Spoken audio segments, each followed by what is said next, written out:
Hey, good morning everybody. This is Stevie Breach coming to you. Last night put up a lot of videos talking about this upcoming WWE Monday Night Raw. Lots of reasons why this is going to be a big edition of Monday Night Raw with the upcoming Hell in the Cell pay-per-view coming up on Sunday. This is the go-home show.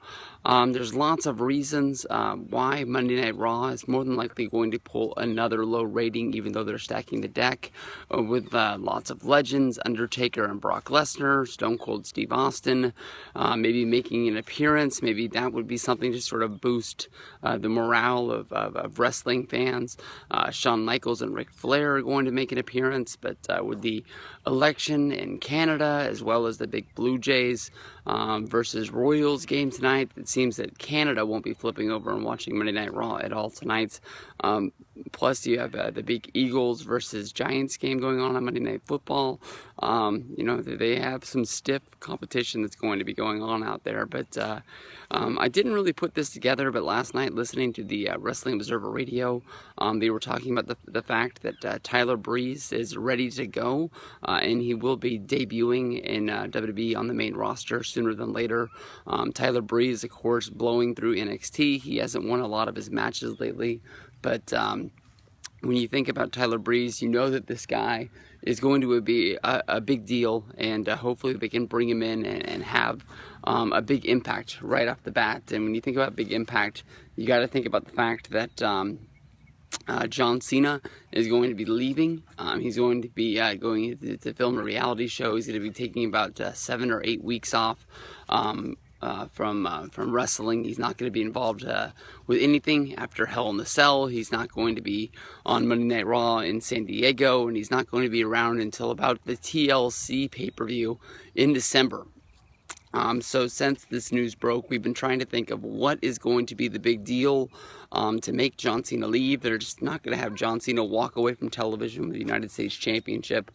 We've been trying to think of somebody who could beat this guy, somebody who could beat him up, maybe some kind of feud that, you know, you're thinking about him the whole time he's gone, and when he does return, you're excited to see him. But nothing's really popped up, and here we are on Monday morning, and the pay-per-view's on Sunday, and that's going to be his last appearance with WWE, and nothing is really going on. So maybe we can put 2 and 2 together. Well, I guess that's 1 and 1, I guess you can say. But the Tyler Breeze debut, maybe he comes out. He even tweeted last night hyping up the fact that he could answer the United States Challenge on Monday Night Raw tonight, which would be one hell of a way to bring him in. It seems that, you know, if you go back and you look at the way that Kevin Owens debuted, Kevin Owens came out on Monday Night Raw to accept the open challenge. He basically turned it down, saying that they were going to fight, but it wasn't going to be then. It was going to be on his terms. They set up a match. Kevin Owens, you know, even though Cena was the United States Champion and Owens was the NXT Champion, they had a match at Elimination Chamber. You know, a show that had 2 Chambers matches, one for the tag titles, one for the Intercontinental title, but didn't really seem that it had a whole bunch of hype behind it, other than Cena versus Owens. That was the one match that I really wanted to see.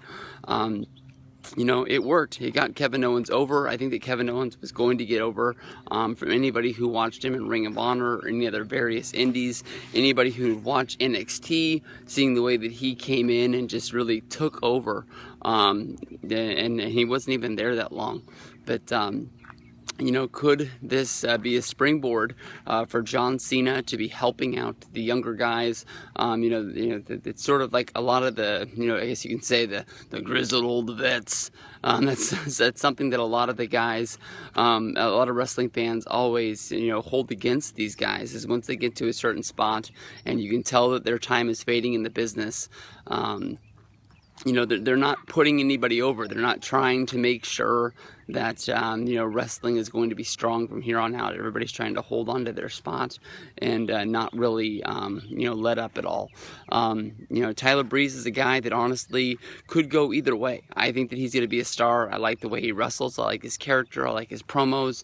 I like his entrances. There's a lot of things I like about this guy. But when it comes down to it, I mean, one slip up with him and the writing team, and they just sort of don't know what to do with this guy. He could easily be put in the Fandango character, or not the character, but in that category of guys like him, Axel, Sandow, guys that at one point were hot and just fell off the face of the earth because they just ran out of ideas for the character. I think that honestly there's a lot of comparisons between Breeze, Shawn Michaels, Breeze, and Dolph Ziggler. That has to do more than just their hair. Their wrestling styles are really, really good. This is a guy that's been in NXT for a while, and he's learned a lot. And he could be really big if he comes out and he accepts the United States Open Challenge, and he beats Cena. From there, I guess you would have to have a rematch at the pay-per-view, and then maybe Breeze snaps, and I don't know. I don't think a selfie stick to the head is really going to be something that takes him out. But you see a darker side of Tyler Breeze that's able to take out John Cena and make it where Cena's not able to wrestle for a while.